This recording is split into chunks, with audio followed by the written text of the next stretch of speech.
I'm Alice. And I'm Brett. And this is the Prosecutor's Legal Briefs.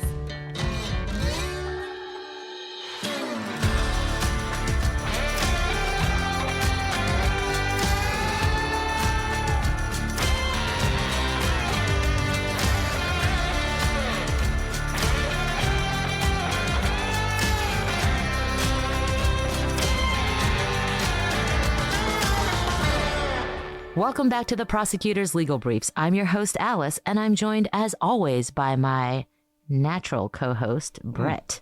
I love it, Alice. You never disappoint. And there are times when I wonder whether you're going to be able to come up with anything, but you always do. It's very impressive. I do my best because you guys, I don't know. I get a little punch drunk whenever we talk about particularly exciting legal issues. And this really does, absolutely no sarcasm, falls into the category of incredibly interesting legal issues, not just because it has massive ramifications on probably at least someone you know, maybe my own life, maybe not, I don't know.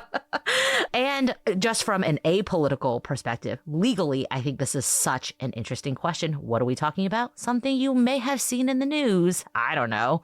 The last few weeks, birthright citizenship. Yeah, and politics is boring, but the Constitution is awesome. So whenever we get to talk about these constitutional issues, it always makes me happy because it's so fascinating to see the way things have developed, why things are the way they are, why things tend to be more complicated than you think they are.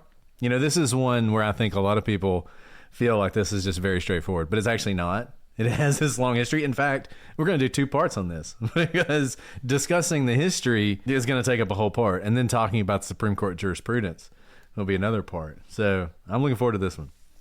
Me too. Me too, indeed. Okay, so if you have no idea what we're talking about, don't worry. As always, we don't assume people actually watch the news. And if you've been keeping out of the news the last couple of weeks, probably for the best for most people's, blood pressure. I mean, I'm over here trying to decide whether I'm going to work tomorrow. Because apparently, if I just send in an email that says resign, I get 9 months of severance. So I don't know. I know. That's pretty tempting. I feel like my New York Times, Wall Street Journal's notifications are my life, right? I saw the notification. It was if a federal employee wants to resign, they can get 8-9 months of paid leave. And I was like, this affects a lot of people I know. Yeah, I was like, huh. That's a lot of money. It's not money. It's time. Right? Yeah, this is I what texted everybody my boss wants. and was like, I don't even know if I'm going to clean out my office. I may just, it's consider my see you later today my goodbye. But no, I'll probably continue to work You are too there. important. They would probably scratch back that. It's not even an EO. They probably would scratch back that policy as soon as they saw your email, Brett. You're that important. I'm sure. Anyways, if you have not been following all the things, and truthfully, there have been a lot of things happening this first week of the new administration. And one of the things that has been a hot topic ever since the campaign trail is birthright citizenship. But now that President Trump is in office on January 20th, the first day he's in office, he kept the promise that he made on the campaign trail, which is that he issued an executive order among hundreds of others. But one of the executive orders was related to birthright citizenship. So first of all, before this became a campaigning trope, what is birthright citizenship? That's a very good question. So it's known as jus soli, or the right of soil. And this is just birthright citizenship is where you are born, the soil where you're born. So Texans do this a lot.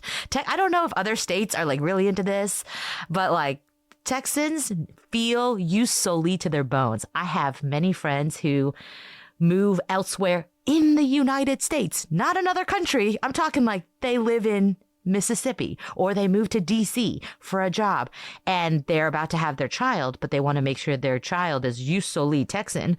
And so they quite literally fly or ship up Texas soil and put it under the hospital bed.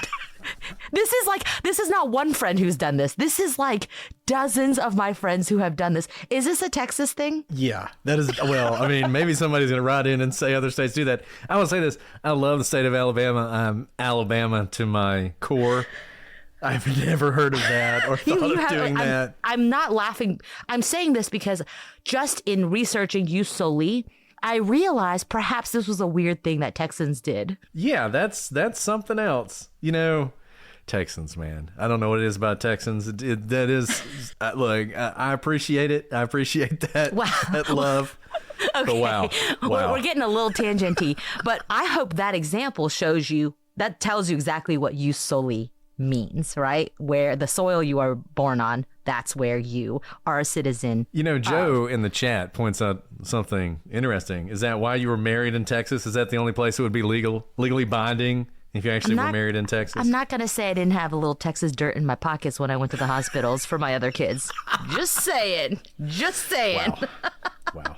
Okay. Well, there you go. Okay. I definitely did that for my oldest son because he was born, I didn't want him to be stateless because he was born in D.C. That's not a state. And so I was like, you know what?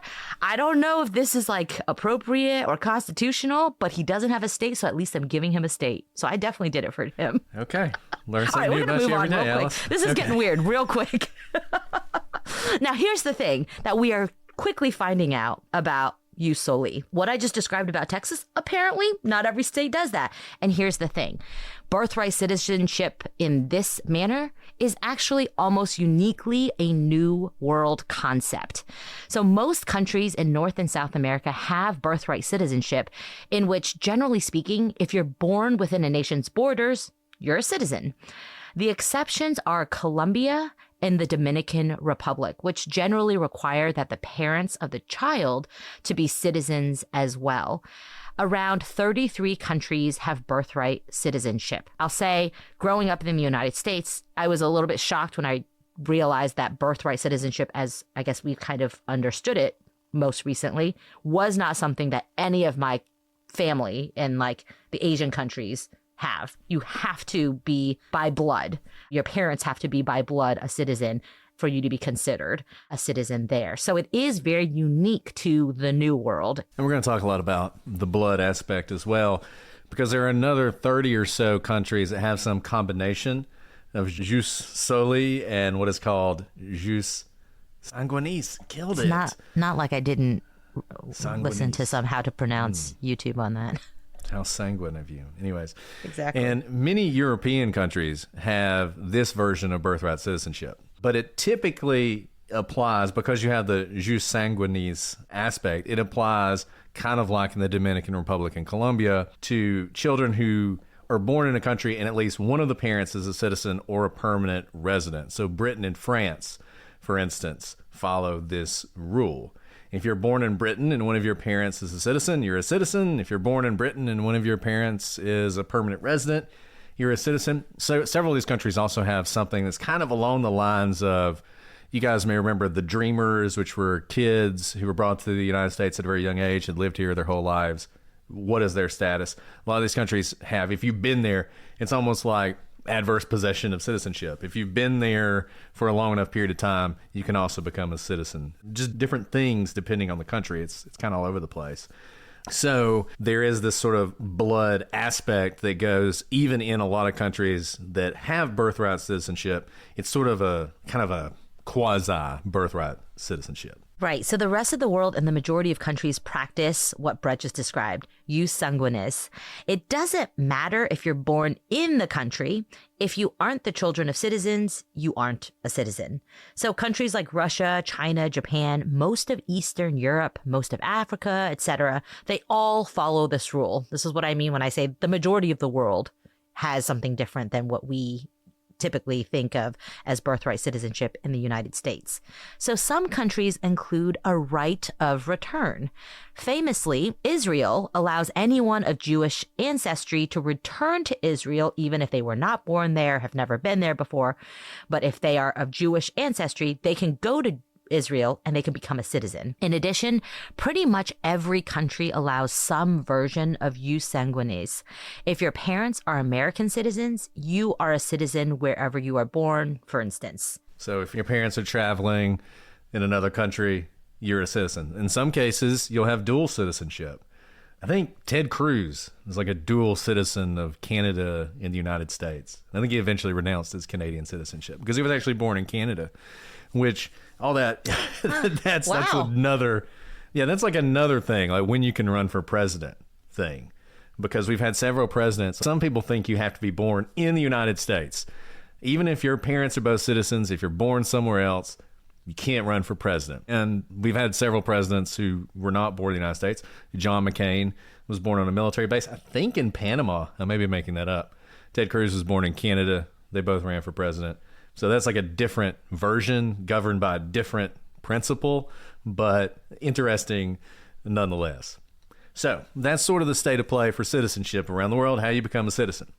So what does this executive order say? So after a preamble, here's what it says in operative part. So this is the important part. It is the policy of the United States that no department or agency of the United States government. Now I'll just stop here. Remember, this is an executive order. So how do executive orders work? The president is the executive and has underneath him all of these different agencies and departments that are part of the executive branch, and he can command them to do certain things. So executive orders, that's how they typically work. What he's doing is he's telling the various departments underneath him how to operate. So he's not really interpreting the law so much as just saying, like, hey, don't do this, spend this money, don't spend this money. We've talked about the administrative state before. He is the executive above the administrative state that issues, for example, all these citizen documents. Right.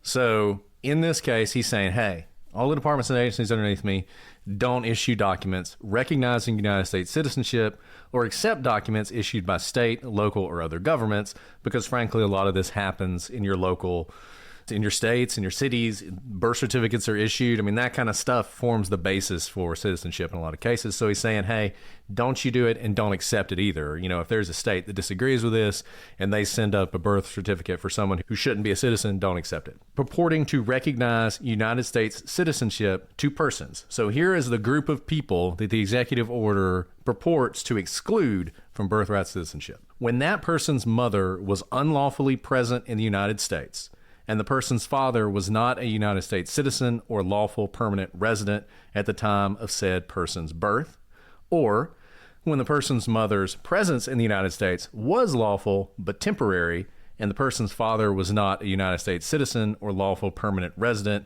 at the time of said person's birth. So we'll talk about what that means in a second. The next part says, subsection A, which is what I just read you, of this section shall apply only to persons who are born within the United States after 30 days from the date of this order.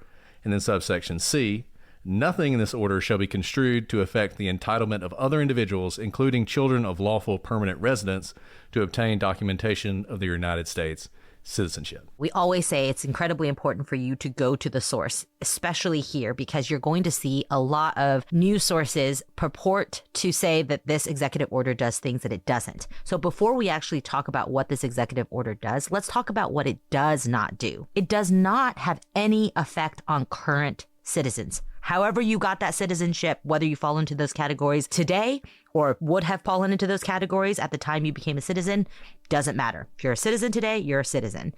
Even if someone would not be a citizen under this order, anyone who had previously received citizenship is a citizen and remains a citizen.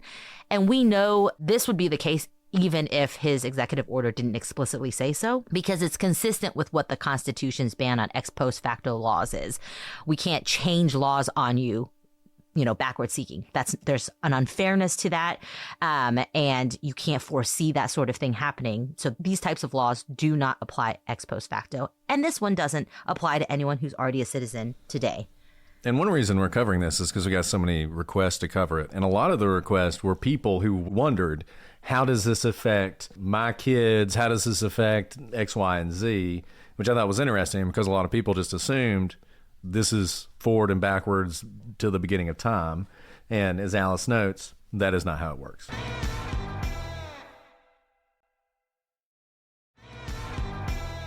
Yeah, and that's a really great point. We want to make sure that people understand this, because I'll say, I think people, obviously, if this affects you or someone you know, or you think it does, emotions can run high. So I know before people have even asked like the legal basis for this executive order, can it stand up in court? All these sorts of things. What does it do?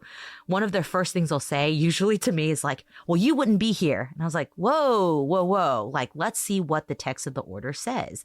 By the way, I would be here, even if it were not ex post facto. But we'll talk about that later. So know that this does not apply to current citizens. And it is a very interesting legal question who it does apply to. And so let's talk about that. What exactly does this do? It essentially says that if someone is born to a mother who is in the country illegally or only temporarily, so think student visa, and a student visa for someone who is intending to come here, go to class, and go back home. In my class at Harvard, we had the Princess of Bhutan was a student. She was always going back to Bhutan. She was going to go back to Bhutan and she become was the going queen to claim of her Bhutan. throne. Exactly. So if she had, for instance, had a child in the United States and then going back to Bhutan, as she always intended to do, under this executive order, and I think probably under most interpretations of this, as we'll talk about later, that child would not be a citizen. So this makes that clear. So anyone whose mother is here illegally or only temporarily, and whose father is also not either a permanent resident or a legal citizen, that person, that child, would not receive the benefit of birthright citizenship. If the mother or the father is a permanent resident or a citizen, no change. Everything continues as it has always been. And so you may be thinking, what situation is that? Other than, the Princess of Bhutan being here. I think there was a documentary made a couple years ago, or it's now been pretty well reported that there are these like birth tourism industries, mostly targeted at Asian countries, where they pay a very large sum. There's actually, a question as to whether these people even know the conditions they're going to be held in. And they come here for 3 months to await the birth of their child. No intention to stay. They're here on a temporary visa, visiting visa. But the purpose of them paying this third-party tourism business is so that they can come here, have a technicality, have their child born in the United States so they can claim citizenship, and always intend to go back. Their child may never even come to the United States. It's to, I guess, afford potential future benefits if that child ever wanted to be a U.S. citizen. But that's an example of what this would exclude, those tourism birthing industries. And as a matter of fact, just yesterday, there was a woman in California who was sentenced to, I believe, 4 years in prison for running one of these programs, essentially one of these birth tourism schemes to do exactly what Alice said. She specifically was focused on China. Bring Chinese women over, they would have their child, then go back. And this is something that's also a national security concern, particularly with countries like China, because Chinese citizens, if they come to the United States, there are a lot of restrictions that can be placed on them, a lot of different sort of background checks and that sort of thing. Obviously, if you're a citizen, none of that applies. So someone who is in China and has United States citizenship, but has no loyalty to the United States at all. I mean, they literally were here for a week before they went back to China. That person is kind of the perfect agent of the Chinese government. And so it's a fascinating sort of thing going on there. That's one of the issues. The other thing you have are people who do want to be here. You've probably heard anchor babies, the term anchor babies. People who do want to be here, they come here, they have a child, the child is now a citizen, and that helps that person to stay in the United States. So two different circumstances, but two things that I think this executive order is intended to address. So essentially what it does is it converts what has been considered an unrestricted birthright citizenship to operate under something closer to what you see in Britain, what you see in France, the Dominican Republic, etc. You're going to have birthright citizenship, but it is connected in some way to the status of the parents. If the parents are permanent residents, birthright citizenship. If one of them is a citizen, birthright citizenship. If neither one of them are a citizen, if they're not here legally, then in that circumstance, you would not have birthright citizenship. You would not be a citizen. Of course, this is not really how it's been reported. That nuance has certainly been lost. Just some headlines related to it. PBS, birthright citizenship. What is it, and can Trump end it? Obviously, birthright citizenship is not going away no matter what, but this is sort of a theme. Washington Post, Trump signs executive order attempting to end birthright citizenship. Vox, can Trump end birthright citizenship? And one particularly funny one is from the BBC, which is the broadcasting arm of the British government, which is a country that has exactly the kind of restricted birthright citizenship we're talking about. The BBC, can Trump revoke birthright citizenship? Which would probably be a surprise to most of the people in Britain who have this version of birthright citizenship, that this is revoking it. So, it's always sort of the lowest common denominator when it comes to how these complex issues are discussed in the press. But putting aside how it has been reported on, is it constitutional? Is this something the president could even do? Yeah, great question. And it all goes back to a case that you guys have probably heard of. We've talked about it before, and it's Dred Scott. So Dred Scott, you may remember, was a pre-Civil War case that was intended to answer the question of slavery once and for all, but of course, instead, it pushed the nation even closer to war. So here's the question as presented by the Supreme Court in Dred Scott. The question is simply this. Can a Negro whose ancestors were imported into this country and sold as slaves become a member of the political community formed and brought into existence by the Constitution of the United States, and as such become entitled to all of the rights and privileges and immunities guaranteed by that instrument to the citizen? The Supreme Court held that the answer to this question was no. Regardless of state law on the matter, the Supreme Court said a slave could never be a citizen. The court reached this conclusion even though at the time of the founding, black men could vote in 5 of the 13 colonies, indicating that the founders would have absolutely believed that a slave, if freed, could be a citizen. And Dred Scott has lots and lots of issues with it. We should do a whole episode on Dred Scott. It's fascinating. We should absolutely. But it's something fascinating and a case that you will absolutely learn about when you go to law school. And as you can tell, even what we're discussing today has, history reaches back all the way into Dred Scott, but it's answering the question, or it's attempting to answer the question of what is citizenship. Dred Scott's kind of like the Nazis. Like the Nazis are such a good example for everything that's wrong about various things that people tend to actually kind of overuse the Nazis. Dred Scott's the same way. Like if you read Dred Scott, everything that's wrong with constitutional interpretation, legal argumentation, opinion writing, politicization of the judiciary, everything is in Dred Scott. Like it's crazy. We really should do that case.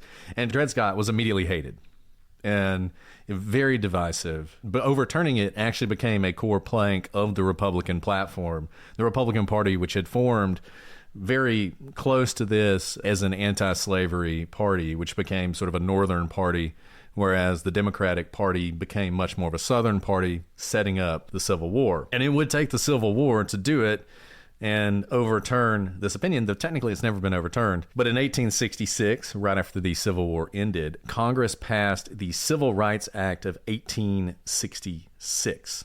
It reads that all persons born in the United States and not subject to any foreign power, including Indians not taxed, are hereby declared to be citizens of the United States.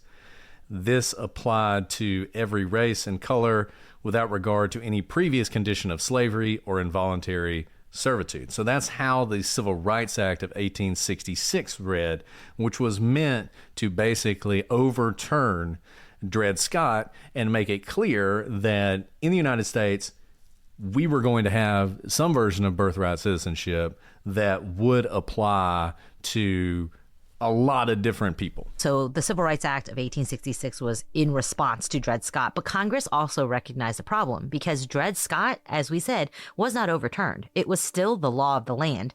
And under it, the Civil Rights Act of 1866 that they had just passed was probably unconstitutional. So enter the 14th Amendment of the Constitution. This is like a schoolhouse rock, how democracy works here. We're using all the different parts because you can amend a constitution. So the 14th Amendment begins, all persons born or naturalized in the United States and subject to the jurisdiction thereof are citizens of the United States and of the state wherein they reside. So immediately something should jump out to you. So the birthright citizenship in the 14th Amendment is not unrestricted.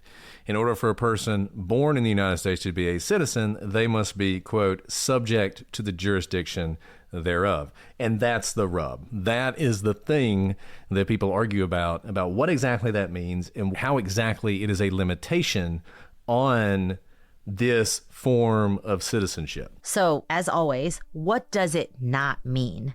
It doesn't mean jurisdiction in the way that we commonly think about it, especially on this podcast. When we talk about like when a crime is committed, we talk about what jurisdiction are they in, state, local, federal, because everyone in the United States, regardless of their nationality or citizenship, if they commit a crime, they're subject to the jurisdiction for the purpose of prosecution. So it doesn't matter if you're a citizen or not. If you murder someone in any state in the United States, a legal alien, doesn't matter. You are still subject to jurisdiction for purposes of prosecution. But if this clause of the 14th Amendment were that simple, then it would also be superfluous. It would essentially mean the provision reads, anyone born in the United States who is in the United States. That's duplicative. You don't need both parts of that sentence. So basic rules of construction tell you that the provision can't be superfluous in that way. And that limitation cannot mean the jurisdiction when we talk about like where a crime is committed. And I think it's important because it is easy if you, or even if you're a lawyer, if you read the provision and you just think about what is jurisdiction, well, you know, the jurisdiction of the federal government, that's vast, and really anybody in the United States, it's very easy to think of it as meaning that. But no one who's actually looked at this provision thinks that what it means, because it can't mean that. You would not need that. You would just have something that essentially said, hey, if you're born in the United States, you're a citizen. Now, what's interesting about it is it's obviously intended to do what the Civil Rights Act of 1866 did, because that was the whole reason they passed it. They wanted to make sure that the Civil Rights Act of 1866 was something that you could not attack. You could not say, well, Dred Scott's still good law, even if you don't like it. Yeah, there was Civil War, but who cares? You didn't pass a constitutional amendment, so this is still unconstitutional. But what's interesting is even though they had the Civil Rights Act of 1866, they didn't just use the language of the Civil Rights Act of 1866. Instead, they use this language. And as we're going to talk about later in the next episode, because we're going to do 2 parts on this, the Supreme Court is going to spend a lot of time on this language and what exactly it means and what exactly it encompasses and who it is attempting to identify. But as we're thinking about this Civil Rights Act of 1866, it does provide some insight. As we said, the whole point of the 14th Amendment, or at least this portion of the 14th Amendment, is to overturn Dred Scott and make the CRA unimpeachable. And the CRA specifically excluded a couple groups of people: Indians not taxed and people, quote, not subject to any foreign power. And in fact, Native Americans were not granted citizenship by the 14th Amendment, despite the subject to the jurisdiction language. And there were actually Supreme Court cases on this. If someone is a native and they're subject to the jurisdiction, you know, they leave a reservation, they move into the city, you know, they're doing all sorts of stuff, would they be a citizen? And the Supreme Court said no, because of this language. And in fact, this is shocking to a lot of people, I think. Natives weren't granted citizenship until 1924, about 100 years ago, by the Indian Citizenship Act, which is also a fascinating piece of legislation. Really interesting politics.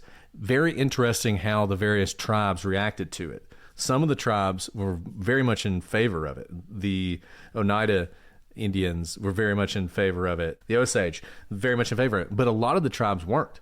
They didn't like this idea. They didn't want to be citizens, and they certainly didn't want to be forced to be citizens. So it's fascinating, right? Nevertheless, it gives you some color to this amendment and its limitations.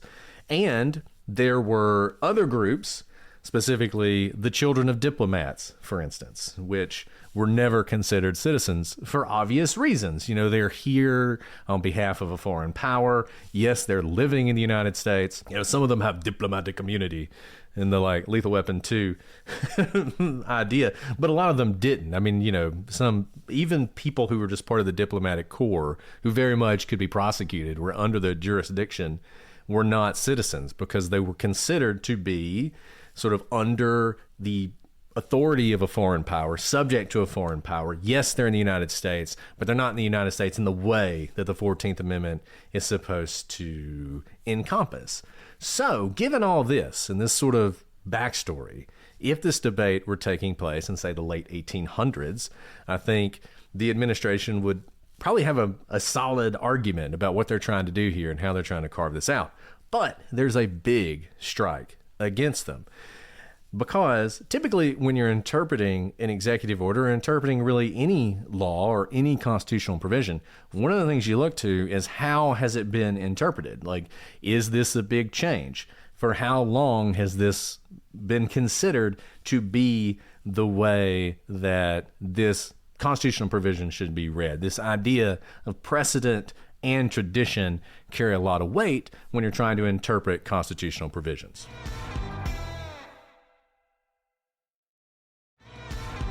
So we've had a Legal Briefs episode. I think we've talked about stare decisis before, because we have a common law system here in the United States. And that means how a provision has been interpreted over a long period of time carries a lot of weight with the Supreme Court. So even if people on the Supreme Court think something is wrongly decided, if that's the way it's been interpreted for 100, 200 years, that itself has weight because of the way our system works. And the idea that someone born in the United States, unless they are in a very special circumstance, like the child of an ambassador of a Native American before 1924, is a citizen, has been the law of the land for a very long time. If only we had a Supreme Court case that can give us some clarity then. Well, guess what, guys? It turns out we do. United States versus Wong Kim Ark. This is an 1898 case, and it addresses the very question of what birthright citizenship entails, and may be the very key to whether President Trump's executive order about birthright citizenship is constitutional. And that ends our episode today. Yeah, we're going to spend a lot of time on Wong Kim Ark. It is a fascinating case. If you guys want some homework, you can read it before we talk about it next week. It is really long, and it is like a history lesson. I mean, we're going to talk about this. We're going to be talking about stuff that was happening in the 1300s and various different ways that English law and French law and these different conceptions of citizenship, how they developed, what they meant, what it means to be a subject.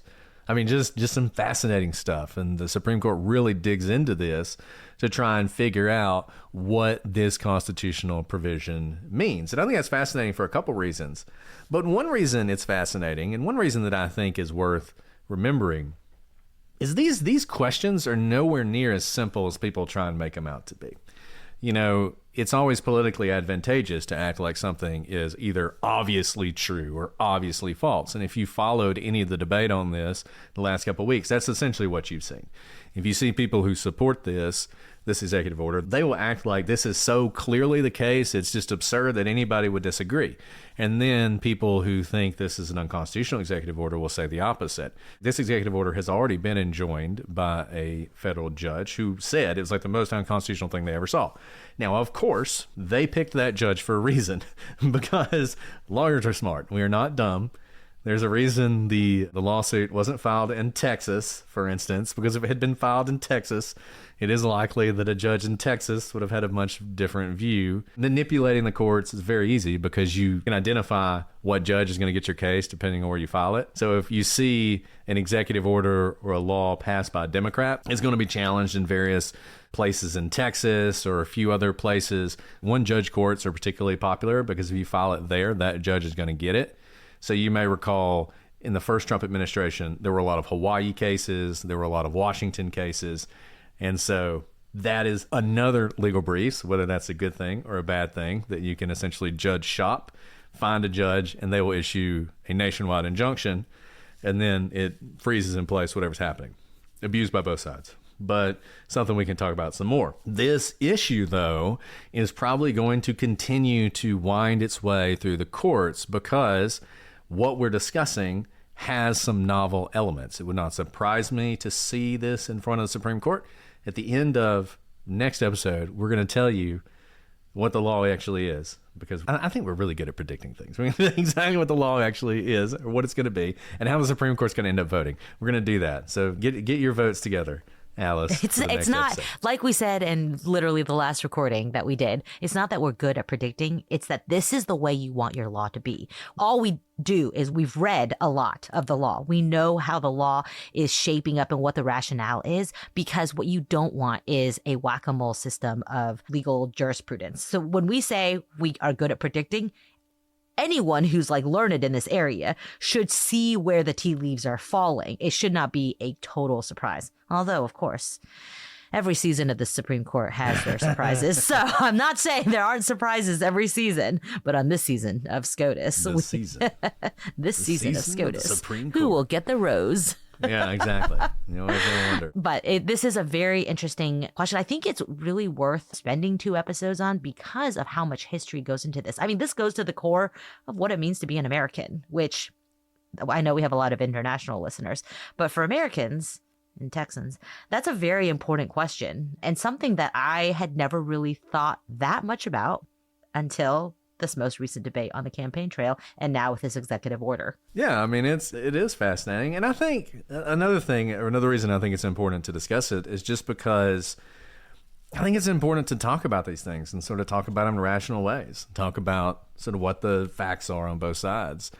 And then you can reach your own conclusion. I think we're all way too reactionary. I think that is something that the last, I don't know, 20 years, 30 years, maybe the entirety of the history of the United States has proven that we're just very reactionary, and much better to actually think about these things and discuss them, I think, before you come to a conclusion. And so that's what we're going to do. Well, with that, Alice, do you want to do a question?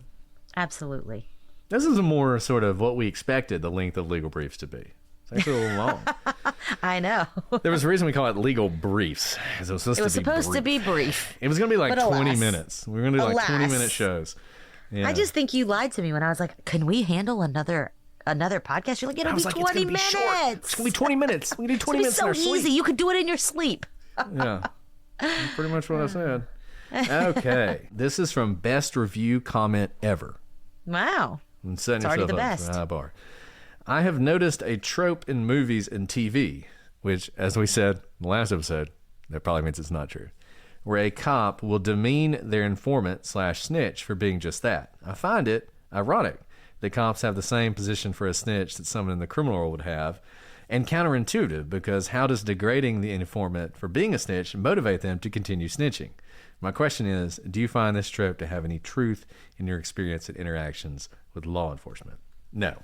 I mean, it's not to say that law enforcement has the highest regard for people who are involved in criminality and come over to Team America, right? But typically just most of that stuff is just not true. Like, the way the police treat criminals, defendants, is very different. And typically what you actually see is a lot of respect. It's much better to be very respectful of someone, a defendant, than it is to treat them with disrespect, because you're much more likely to earn their trust, to get them to talk, to make them feel comfortable. I mean, I don't want to sound like it's all manipulative, but to a certain extent it is. And also there's a professionalism about the police. And so usually with their informants can be a bit of, some jokers, but they're typically very respectful of them, and certainly not to their face. They don't degrade them. And a lot of informants are professional informants. You can make a lot of money being the right kind of informant. You really can.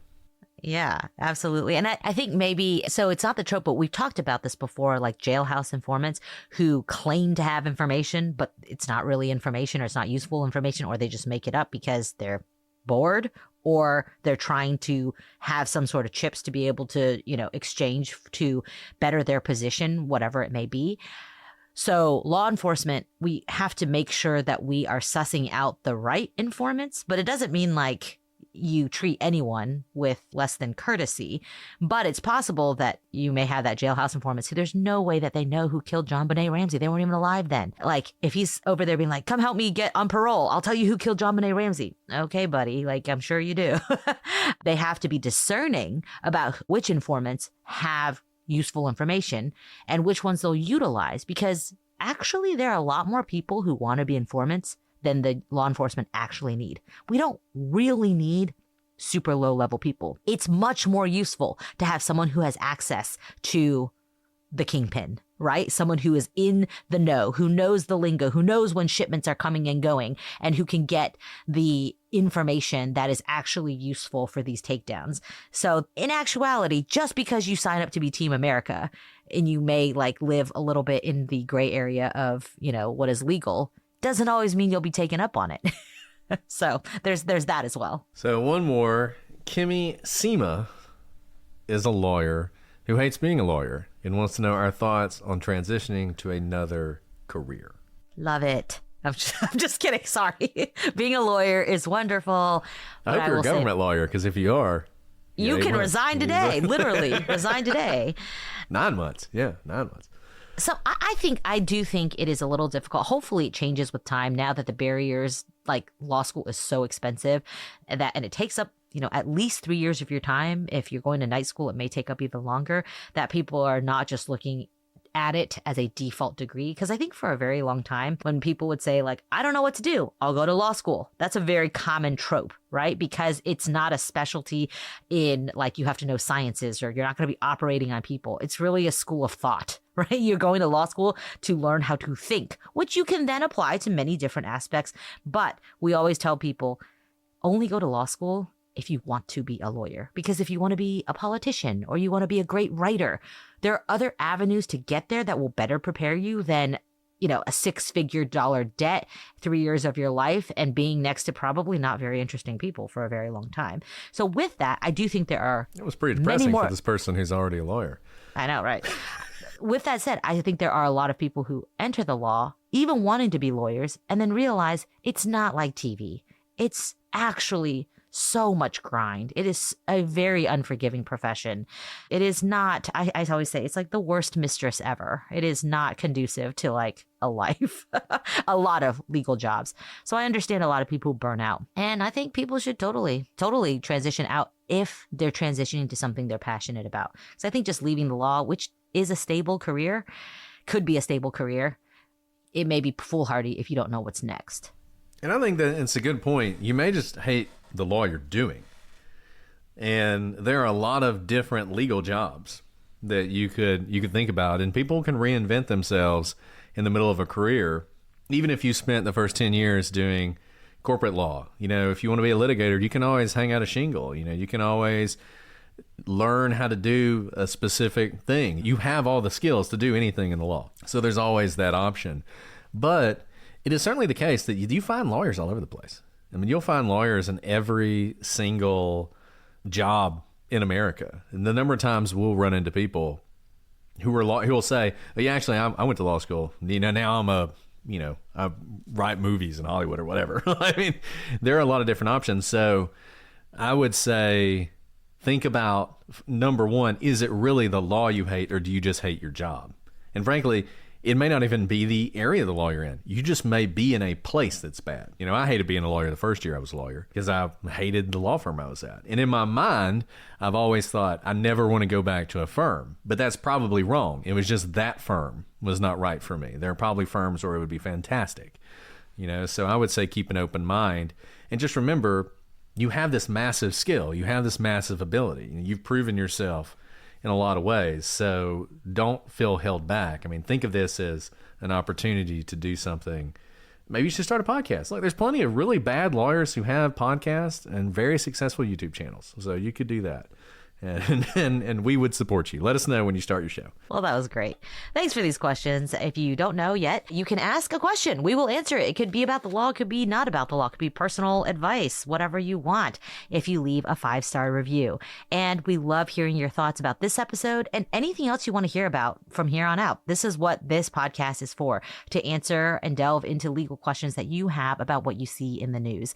You can give those ideas to us at prosecutorspod@gmail.com. You can also find us on Instagram, TikTok, maybe X, Twitter, and Facebook. We love hearing from you guys. Another legal briefs. Can you TikTok? Can you, I know. Yeah, it's TikTok. Can you actually do that? You have a congressional statute signed by the president, a law. Can you just say, you know what? Nah.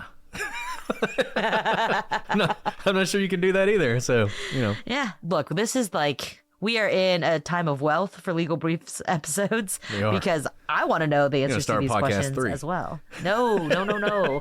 Let's just keep these two. We're not trying to grow. But we love discussing these. They are fascinating for me. I hope they're fascinating for you guys as well. Brett, is there anything else you'd like to talk about before? Don't give away too much about next week's, Birthright Citizenship episode. I don't think so. No, I got nothing. Wow, it does a first. Wow. Thank you guys for joining us. Check us out also at the Prosecutors Podcast. We love your support, and leave a 5-star review. We'll answer your question. But until next time, I'm Alice. And I'm Brett. And this is the Prosecutors Legal Briefs.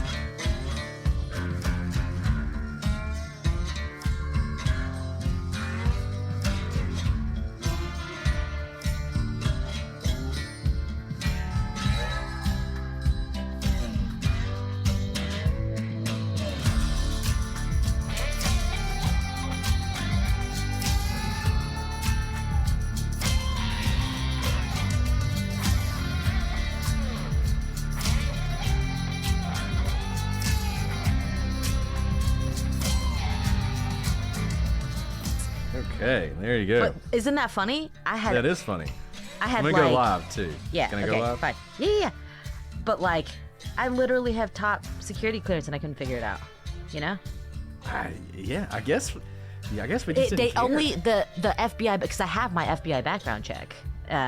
Because it's highly useful because you have to divulge your entire life on it. Oh yeah, it's super useful. So I mean, it's terrible if someone gets a hold of it. Like they They have know everything. everything about you. Yeah. But I keep a copy of it for that very reason. Like if Yeah. a landlord wants to know where I've lived for the last 30 years, got all the addresses.